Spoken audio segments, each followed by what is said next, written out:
We call this past weekend Separation Saturday in the Big Ten. For Michigan State, more like Statement Saturday against Michigan. Spartans running all over the Wolverines with no problem there in East Lansing, mainly Kenneth Walker III. The junior ran for $197 and 5 touchdowns, the most rushing TDs by any player has ever had in a game versus Michigan, and second most in a Spartans uniform there. Helping number 8 Sparty down number 6 Michigan 37-33 for that thriller comeback on Saturday. So, of course, taking one last look at the AP poll here, Sparty moving up in the world because after tonight, this will mean absolutely nothing with the first batch of the CFP. As it stands, of course, Georgia still reigns number 1. Cincinnati represent the G5 right behind them, Bama and Oklahoma. I mentioned the Spartans moving up. They're at 5 right now. Michigan moving down to 9. And then, oh, hello, Wake Forest. Hi, ACC. Nice to see you there checking in at number 10. To shed a little light there, our Jerry Palm, senior college football writer, joining us here this morning on HQ. And Jerry, let's start there with the Spartans there. Michigan State now 8-0. You could probably say they're the best team in the Big Ten as it stands right now. Based on what you've seen, should they be in the conversation, though, of the top 4?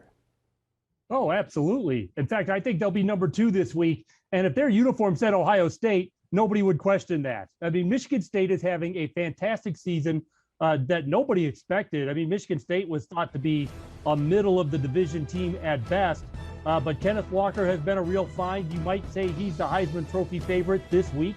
And Michigan State has played a good schedule. They're undefeated, and they have a win now over a team that's probably still going to be in the top 10 of these rankings. And I think I don't see how they're not number 2 behind Georgia right now. Interesting to see how that pans out there.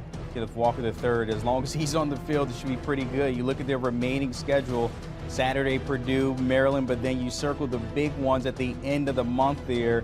At number 6, Ohio State 7-1. That could be the deciding factor out of the Big Ten. And then also Penn State, you can't count them out, even though they're 5-3, November 27th. All right, let's look at Cincinnati, number 2 in the AP poll, Jerry. A lot has happened around them, though, when we're talking about the Power 5 conferences. Where do you kind of see them landing in the rankings once it comes out? Yeah, for this week, I have Cincinnati number 5. And that might be a ceiling, at least for now, at least until especially the SEC teams that are better and the Big Ten teams that are better start beating each other up a little bit more. For now, though, Cincinnati at number 5 ahead of Oklahoma because Cincinnati has got to win at Notre Dame. But neither one of those teams have yet to play the better teams on their schedules in conference. For Cincinnati, that's SMU and Houston. They have SMU late in the regular season. They don't get Houston at all unless they meet in the conference championship game. But their strength of schedule is going to hurt them all along. So they're going to need help still in the power conferences and with Notre Dame playing well in order to have a shot to finish in the top 4. Yeah, you mentioned there the one game that they need to circle is SMU, the lone other ranked team in the conference there. If they want to stay afloat there, the top 10 or top 15 once everything's said and done. Elsewhere, the Sooners not too far behind at number 4. Oklahoma has been in good hands since Caleb Williams took over. Chance they might not like where they land in the CFP. Well, they probably won't because they're Oklahoma. And they think they should be higher. They're undefeated. They should be higher than 6. But the reality is they have not played the 3 other Big 12 teams that I have in this week's projected top 25. Baylor, Oklahoma State, and Iowa State. Their best win, and their only win over a team that's currently above 500, is Kansas State. So their schedule and Cincinnati's schedule rank pretty similarly and way behind the SEC and the Big Ten teams that they're competing with currently for positions in the top 6. So Oklahoma should be 6 this week, but their schedule should improve dramatically as they get into the meat of the Big 12 schedule. Yeah, Baylor and Oklahoma State as it stands in the top 15, along with the Sooners there, 9-0 at number 4. So while everybody's fighting for the top 4, Jerry, there's 3 teams that just should be ecstatic that they're hanging with the cool kids when it comes out to the rankings here. You got Oregon, Wake Forest, and Notre Dame, as you mentioned. But who's going to be the most excited fan base once we see later tonight in the CFP? I guarantee you that among those 3 teams, the only one excited to be hanging out with the cool kids is Wake Forest, because Notre Dame definitely thinks it's one of the cool kids, and Oregon is going to really be mad to see Ohio State, the team they beat on the road, ahead of them. But that's a strength of schedule thing as well. I mean, the Pac-12 has been so bad out of conference, almost historically bad out of conference. Only Conference USA and the MAC have played worse out of conference against FBS competition than the Pac-12. And Oregon is going to suffer for that all year.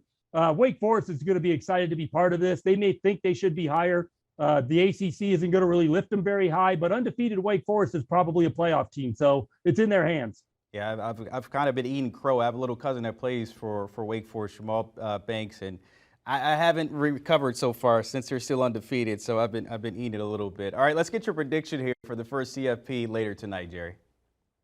Yeah, so for the top four, I have Georgia, Michigan State, Alabama, the team everybody still thinks is going to win, and Ohio State, with Cincinnati and Oklahoma right behind. And frankly, there's a gap between those six and everyone else.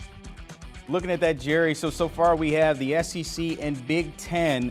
When you look at this, the committee, of course, you mentioned we don't know which way they can go, but it almost looks similar to the AP poll. Is there a chance maybe Ohio State may not be maybe out the picture, and maybe, the Sooners there? I know you said you have them at 5, but is there a chance that they may pump up into that 4th spot based on what the committee has done in the past? Never know. I actually have Oklahoma at 6. I think it would be wrong to put Oklahoma ahead of Cincinnati because of the win over Notre Dame. Okay. If you want to fight about Ohio State versus Cincinnati, maybe, but the strength of schedule difference is so pronounced. And Ohio State and Alabama are 1-2 in offense in college football right now, and I think that's going to carry some weight and at this point at least overcome the losses that each of those teams have. All right, good thing Amanda Guerra's not here with you, because she definitely would fight you over the Oklahoma Sooners. They're not in the top 4. Jerry Pop, as always, my friend, appreciate your time breaking it down as we get close to the CFP release popping out later today. By the way, the conversation continues at Cover 3 Podcast. Might want to see how their predictions might land. Are they on the same with Jerry Palm and his latest prediction there? We'll see, of course. Download and give the guys a follow. Always a good listen as we go through the college football season.